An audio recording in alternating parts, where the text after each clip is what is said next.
and welcome to LawSikho's thorough newspaper analysis for the 10th of May 2023. So, for today, we have one editorial article which is Why Question of ED Chief's Tenure is Back in the SC, and it has been taken from the Indian Express.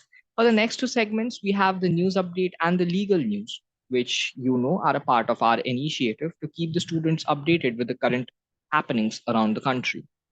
So, with respect to today's editorial article, why question of EDG's tenure is back in SC?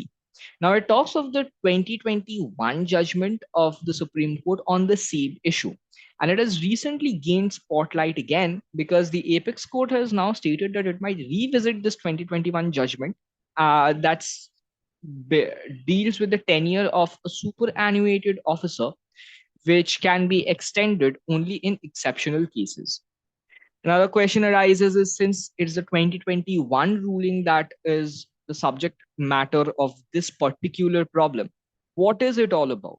So in 2021, the bench of Justice Gavai and Justice Rao held that the tenure of superannuated officers should only be extended when there is a need to do so.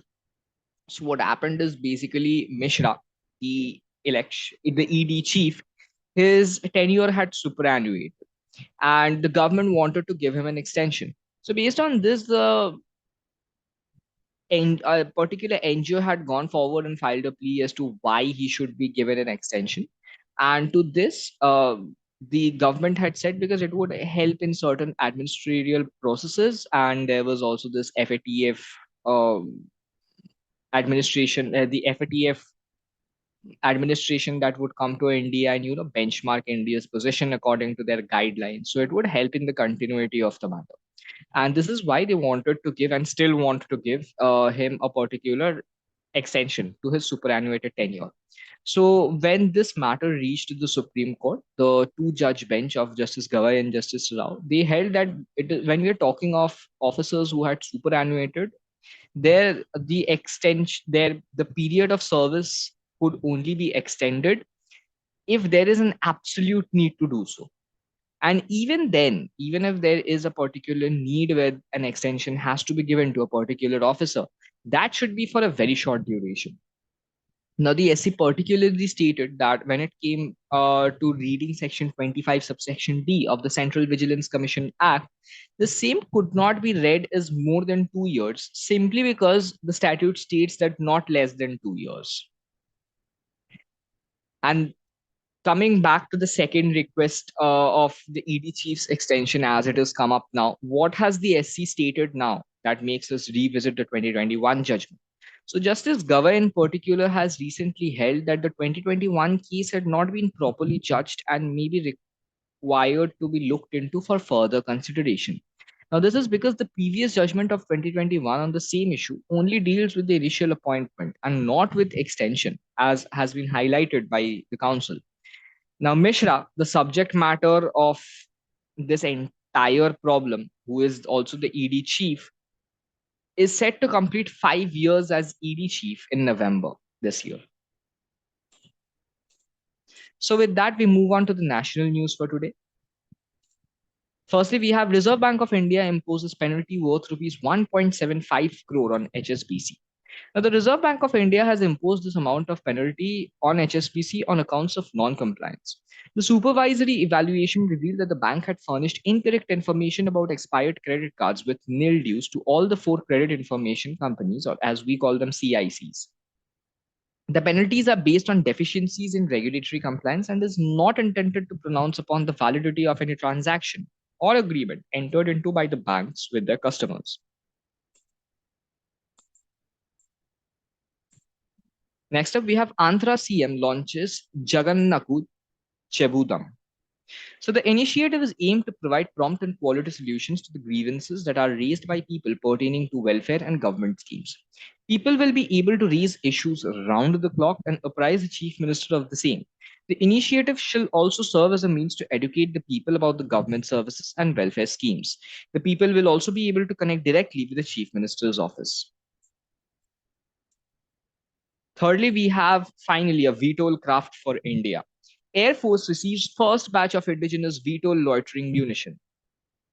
The Call of Duty fans like me would be very excited about this These machines shall be capable of being operated from all kinds of terrains and shall have the equipment to take down enemies at a range of 50 kilometers without exposing any of the Indian Air Force personnel to any risk. The same has been developed by Tata Advanced Systems Limited. The autonomous system has been tested to carry out precision strikes during its testing.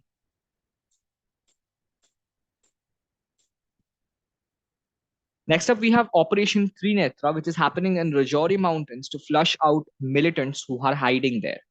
Now, the operation is being carried out with the fourth consecutive day in tow to flush out the militants in the Jammu and Kashmir Rajouri district area. So, the militants have been hiding in the mountainside of this area. The operation comes after 5 army personnel were killed and a major rank officer was injured in a terrorist attack in this particular district. Next up, we have the launch of an autobiographical book authored by K.K. Shailaja and is titled "My Life as a Comrade." The K.K. Shailaja is a CPM Central Committee member and the former Health Minister of the state of Kerala. In the book that has been co-authored by Sara Rajan, Shailaja talks about the course of a life that started in a small settlement in Malabar and which eventually led her to securing a position in the cabinet ministry of the state. Next up, which is a very sad news for us Bengali authors and the literary world in general. Eminent Bengali author Samaresh Majumdar passes away. Sahitya Academy Award winner Bengali writer Samaresh Majumdar passed away. His writing style was famous for portraying the Naxalite movement of West Bengal in the 1970s. He is famous for his works Uttaradhikar, Kalbala, and Kalpurush, a trilogy of political works that highlight the particular Naxalite movement that happened in West Bengal in the 1970s. It was very popular and it is an infamous movement because of the violence that followed. He was also the recipient of Bongo Vibhushan in 2018.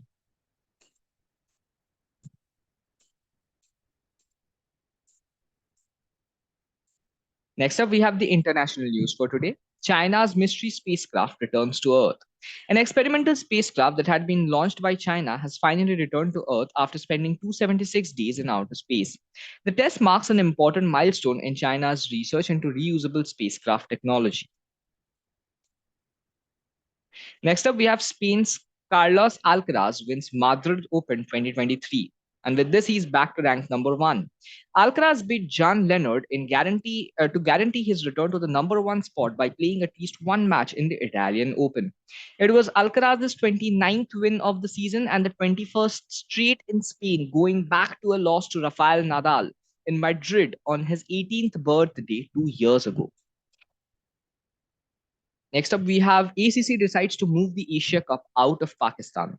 Sri Lanka, the likely hosts of the upcoming Asia Cup, as the news of the Asian Cricket Council's move to shift has come to light.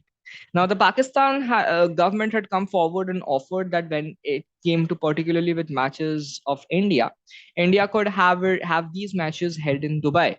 But this alternative to host matches in Dubai was refused very quickly due to the extreme weather conditions that make it too difficult for the players to continue the event. Next up, we have Rocket Lab launches two small NASA satellites to monitor tropical storms. Rocket Lab launched two toaster-sized satellites for NASA. This is the first of the four CubeSats that have been designed to provide hourly updates of typhoon and hurricane development in a bid to improve forecasting and provide news insights into how tropical storms evolve and intensify. Next up, we have the 42nd Asian Summit, and it has begun in Indonesia. The theme for the summit of this year is Asian Affairs Epicenter of Growth. The summit aims to demonstrate the bloc's hopes and efforts to become the center and driving force behind global development and to stand up to the pedestal and even to some extent give a competition to the European Union bloc. The leaders are expected to discuss enhancing economic integration and ways to strengthen Asia's global standing. Next up, we have the legal updates for the day. Date of order pronouncement and time taken to provide certified copy excluded from the limitation period for appeal to NCLAT. Now, the Supreme Court in the case of Sanket Kumar Agarwal and Another versus APG Logistics Private Limited has recently held that for the purposes of computing limitation for filing an appeal under Section 61, subsection 2 of the Insolvency and Bankruptcy Code of 2016, the time taken by the tribunal for providing the certified copy of the order challenged ought to be excluded from computation for the period of limitation. So this was all for today. For free study materials and TNA PDF slides, please join our Telegram channel, the link of which you can find in the description given in the YouTube video, or you can also scan the barcode that is given on your screen. The daily quiz link is also attached with this particular description. Please don't forget to subscribe us on YouTube to stay up to date with the thorough newspaper analysis every day as it comes. Thank you.